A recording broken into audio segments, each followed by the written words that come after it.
الذي باركنا حوله لنريه من آياتنا إنه هو السميع البصير.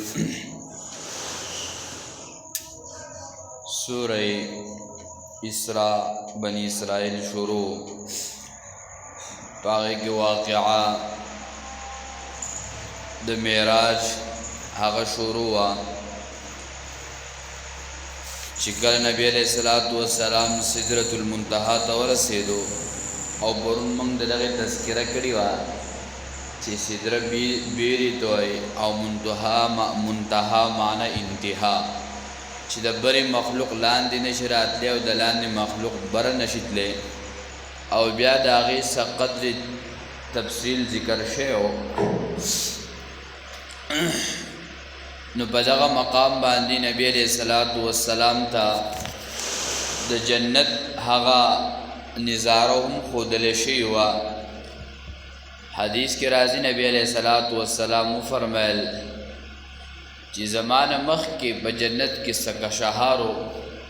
چې کله ما وکتل نو هغه د بلال رضی الله تعالی عنہ د خپو کشهارو وی زه چې رالم ما د بلال نه تپوس وکړو اے بلاله ستا څه داسې عمل دی چې ستا د خپو دا کشهاره زمانه مخکې په جنت کې کېدو. هغه ورته وفرمیل ای د الله رسوله زما به څه عملي زه به څه یمه وی نسا عمل خودشته هغه راته وښایه. نو هغه وی اے د الله رسوله یو خو چې کله اودس مات کم نو پورې اودس کومه او دویمې دا وی چې کله اودس وکم نو یو 2 رکعاته صلات اللوضو وکم. نو الله جل شانه نبی علیہ الصلوۃ والسلام ورته وفرمیل تا ته الله دا مقام په دغه باندې درکړی دی د جنت کې ته زمانه مخکې او ستا د خپو کشهار هغه تا ته به دغې چې یو ته هر ټایم د اودس پس مات کولو پسې اودس کې او دا 2 رکعاته صلات اللوضو کې په دې باندې الله جل شانه تا ته دومره لوی مقام درکړی دی. بیا نبی علیہ الصلوۃ والسلام جنت کې ورته یو محل وښودلی شو او په هغه محل کې ورته یو حوره وښودلی شوه. نبی علیہ الصلوۃ والسلام ما غوښتل چې زه دې ته داخل شمه وی چې کله داخلېدم تپوس مې وکړو جبریل نه چې دا د چا معنی ده وی چې ستا په امت کې د قریشو د یو سړي ده. ما یې چې هغه څوک دی وی هغه عمر دی. وی ما ته د عمر غیرت رایاد شو د الله رسول صلی الله علیه وسلم وفرمیل چې زه واپس شم وی چې کله راغلم عمر رضی الله تعالی عنہ ته دا واقعه وکړه. عمر رضی الله تعالی عنہ ډېر په چغه وجړل وی اے د الله رسوله مال او پتا باندې غیرت راځي که تاسو داخل شوی نو ما ته به ښه اعزازو. نو نبی علیہ الصلوۃ والسلام ته دغه د جنت نظاره وښودلی شوه. بیا ورته د جهنم نظاره وښودلی شوه. نو نبی علیہ الصلوۃ والسلام په دغه سفر کې چې وای موسی علیہ الصلوۃ والسلام قبر ورته وښودلی شو. موسی علیہ الصلوۃ والسلام ولاړو منځ یې کو. مسلم روایت ته او بیا د هغې نه وروسته نبی علیہ الصلوۃ والسلام دجال ولیدو. پس د هغې نه بیا خازن فرشته د هغې ولیده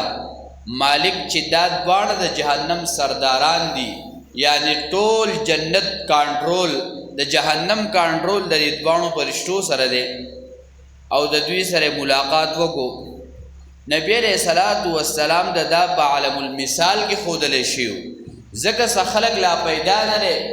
څه خلک پیدا شوي په دنیا کې دي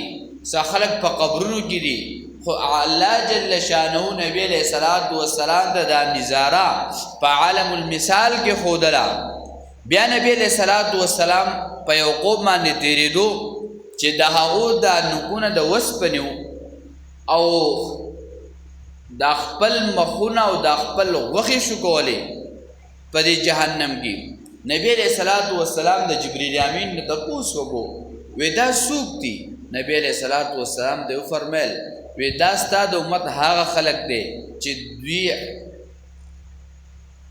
غیبت کوي ځکه دا غیبت کول د خپل ورور وخې خوړل دي د هغه وخې شو کول دي وی دا ستا د امت هغه خلق دی دا روایت امام ابو داود رحمه الله په خپل ابو داود شریف کې ذکر کړی دی امام احمد رحمه الله په مسند احمد کې دا روایت راوړی دی بیا نبی علیہ الصلوۃ والسلام په یو نهر باندې تیریدو نو سکسانو په هغې کې لامبل نو کله د یو طرف ته تلل نو هغو له به دا ګټې را پرېښودی کېدي دوی به واپس دغه لږ ډوبېدل بیا به بل طرف ته تلل نو په دا غټ وایي کاڼي به وله په دې سر له را پرېښودل او دا واړه واړه به وله په خوله کې ورکول نبی علیہ السلام بیا د جبریل امین نه تپوس وکړو ای جبریله دا څوک دي نبی علیہ الصلوۃ والسلام ته ارشاد وشو وی دا هغه خلق دی چې ستا په امت کې سود کوي او سود هغه کاروبار کوي او سود عام کوي جمعې کې هم په دې باندې خبره شوې وه چې نبی علیہ الصلوۃ والسلام کله راغی هغه بدترینه معاشره په هغه بهترینه معاشرې سره بدله کړه او د هغه هر څه اصلاحات وکړل هغه اصلاحات سو چې په هغې کې یو سودو هغه سودکاري هغې ختمه کړه او د هغې په ځای دا بدکاري ختمه کړه او د هغې په ځای معاشرې ته یو ښکلی حکم بیع شرا دغه شان دی اغستل خرڅول تجارت دا لین دین معاشرې ته ورکو خو بلکې موږ د نبی علیہ الصلوۃ والسلام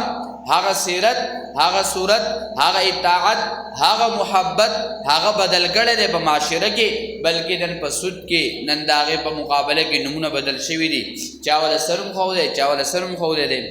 بهرحال دا سموره بن جندب رضی الله تعالی عنہ روایت دی بیا بل وی نبی علیہ الصلوۃ والسلام په یو قوم باندې تیر شو وی د هغوی مثال ذکر کړی دی وی دا فصل به راواخیست په لاس کې او دغه شانتې به وچنګو په یو منټ کې به هغه راوختو بیا به یې هغه وریبو بیا به هغه ترې شل شو بیا به هغه هر څه خپل خپل ځای ته ورسېدل نبی علیہ السلام تپوس وکړو جبریل امینه دا څوک دی وی ای د الله رسوله دا ستا د امت هغه خلق دی چې هغه جهاد کوي د الله په لاره کې ځان شهیدان کوي د الله دشمنان قتل کوي نو په دې وجه باندې هغه خلکو ته الله دومره لوی مقام ورکړی دی نبی علیہ الصلوۃ والسلام بیا په یو بل قوم باندې تیر شو چې کله په هغه قوم باندې تېرېدو نو هغه قوم چې د هغوی دا سرونه یې د دې ګډو په منځ کې ښودي او یو ګټه لاندې او بله له پاسه هغه به ولې را پرېښوده نبی علیہ السلام تپوس وکړو وی ای جبریله دا څوک دی وی ای د الله رسوله دا ستا د امت هغه خلق دی چې دوی په مانځه کې سستي کوي دوی مانځه کې سستوالی کوي چې کله اقامت شروع نو بس په اودس نازې قصې جرګې شروع کړي د هغه نه رکعت یا په قلار راخېږي بل ځل به خپله جرګه کوي مخکې سب بخالی دی به وروسته کېږي نو دا خود سستوالی دی او حدیث کې راځي وی الله جل شانه هغه دوه خلکو ته ډېر زیات ګوري یو هغه خلک چې هغه مجاهدین په اول صف کې یو هغه خلک چې هغه په مخکې صف کې ولاړي الله جل شانه د دوی د ډېر ګوري او بل روایت کې راځي چې کم خلک هغه په مخکې صف کې د دوی دپاره فرشتې دعاګانې غواړي چې د چا لپاره فرشته دعا وغواړي نو آیا د دې انسان دا دعا به قبلیږي د دې انسان مبارکې به قبلیږي او که نه به قبلیږي ضرور به قبلیږي بهرحال پنځم نبی علیہ السلام روانو یو بل قوم ولیدو چې د هغوی د وړو بولو د لوی بولو دا زیږونه دا زوړند شوي په چړلو باندې تړلی شوي نبی علیہ الصلوۃ والسلام تپوس وکړو وی دا کم خلق دی دا څوک دی وی دا هغه خلق دی چې دا خلق د خپل مالونو نه زکات نه ورکوي او هغه زکات په خپل مال استعمالوي خو بل د زکات دا نه ورکوي بیا نبی علیہ الصلوۃ والسلام په یو بل قوم باندې تیر شو چې هلته سپاک دیګونه پراته وو یعنی په هغې کې پاک صفا خوراک بل طرف ته چې وکتلی شو په هغې کې نور بدترین سقا خوراک پروتو نو خلک به راتلل هغوی به دغه سقا خوراکونه کول هغه سقا څیزونه به یې خوړل نبی علیه صلات وسلام وفرمیل وی ای جبریل دا څوک دي هغه ورته ووی دا هغه خلک دی چې د الله جل شانه هغه حلال څیزونه پرېږدي هغه حرام خوري هغه حرامو کې مبتلا او حرامو باندې خپل ژوند تېروي نو په دې کې دغه خلک هم شامل دی چې الله جل شانه ولا حلال نکاح ورکړی دی په حلاله طریقه باندې د هغه واده شوی دی او بل هغه خپل شهوت د زنا په طریقه باندې پوره کوي په زنا کې اخته په زنا کې مبتلا دغه ته هم حرام دی چې حرام کار کې دوی سره هغه مبتلا دي بیا نبی علیہ الصلوۃ والسلام په یو بل قوم باندې تیر شو نبی علیہ السلام ته پوښتنه کوي دا څوک دی جبرئیل امینه نبی علیہ الصلوۃ والسلام ته فرمایل چې یو لرګی پروتو دا غینه بچا پیرا داخلك تیریدل نو دې لرګي به ځان ته دا کپړې راخودلې نبی علیہ السلام ته پوښتنه کوي دا څوک دی نبی علیہ الصلوۃ والسلام ته فرمایل وی جبرئیل امین وی دا هغه خلق دی چې په دنیا کې غلاګانې کوي ډاکوان دي شوکې کوي بس دا هغه خلق دی بیا نبی علیہ الصلوۃ والسلام په یو بل قوم باندې تیر شو چې هغوی سره پیټي ول نو دا پیټي به وتړل بیا به چتول به نشول کوله نو بیا به کې خودل نور سامان به کې واچو بیا به دا پیټي چتول نو پیټي به بیا نشو چتوله نو نبی علیہ السلام ته پوښتنه کوله جبرئیل امین نه وی دا څوک دی نبی علیہ الصلوۃ والسلام ته فرمایل جبرئیل امین وی دا هغه خلق دی چې په دې خلقو باندې د خلقو حقونه دي او هغه حقونه هغه د خلقو اغستې دي بیا باغی کې بل قوم باندې نبی علیہ الصلوۃ والسلام تیر شو چې دا هغه خلقو جبیا او شونډ پرې کېدي نبی علیہ الصلوۃ والسلام فرمایل وی دا خلق څوک دي جبرئیل امین ورته فرمایل وی دا ستاسو امت هغه خلق دی چې هغه وعظ کوونکي دي او هغه تقریر کوونکي دي خلق وعظونه کوي بلکې نن په دنیا کې چې وګوري نو حق پرست د هغوی د پاره همیشه لارې بندې شوي دي همیشه د هغوی د پاره په لاره کې رکاوټونه پیدا شوي دي شیخ القرآن رحمه الله فرمایل وی ما ته یو کس راغی وی ما ته وی چې تا ته دا خلق کنزل کوي او ردی بدی وی ما ورته وی چې خیر دی دا خلق نه پوهیږي د دې خلقو په زړونو کې محبت د دین شته خو دې خلقو ته رهنمایي نشته دا خلق په حقیقت د دې مسلې نه پوهه دې خلقو ته رڼا نشته او چې کله سړی په تیاره کې رواني په مقابله د رڼا کې نو دې بیا ارداویږي کله دکه خوري کله یو طرف ته کله بل طرف ته کله خپه خوېږي خو چې کله رڼا یې دې په رڼا کې رواني بیا خپم نه خوږي ان خلی نبی دکی وی نو شیخ القرآن رحمه الله فرمایل چې دا خلک نه پوهیږي د دوی سره دغه رڼا نشته خو چې کم بل د هغې په مقابل کې پوهه دی بلکې هغه پوهه چې دی وی هغه د سره هم دشمني کوي وی هغه د بغض د ضد د عناد په وجه باندې کوي ځکه هغه د مسله ښکاره د مسله عمل نه کوي او مسله بل ته ښودل نو به هغې ورته ځان به ښکاري نو بیا نبی علیه الصلوۃ والسلام هغه په یو قوم باندې تیر شو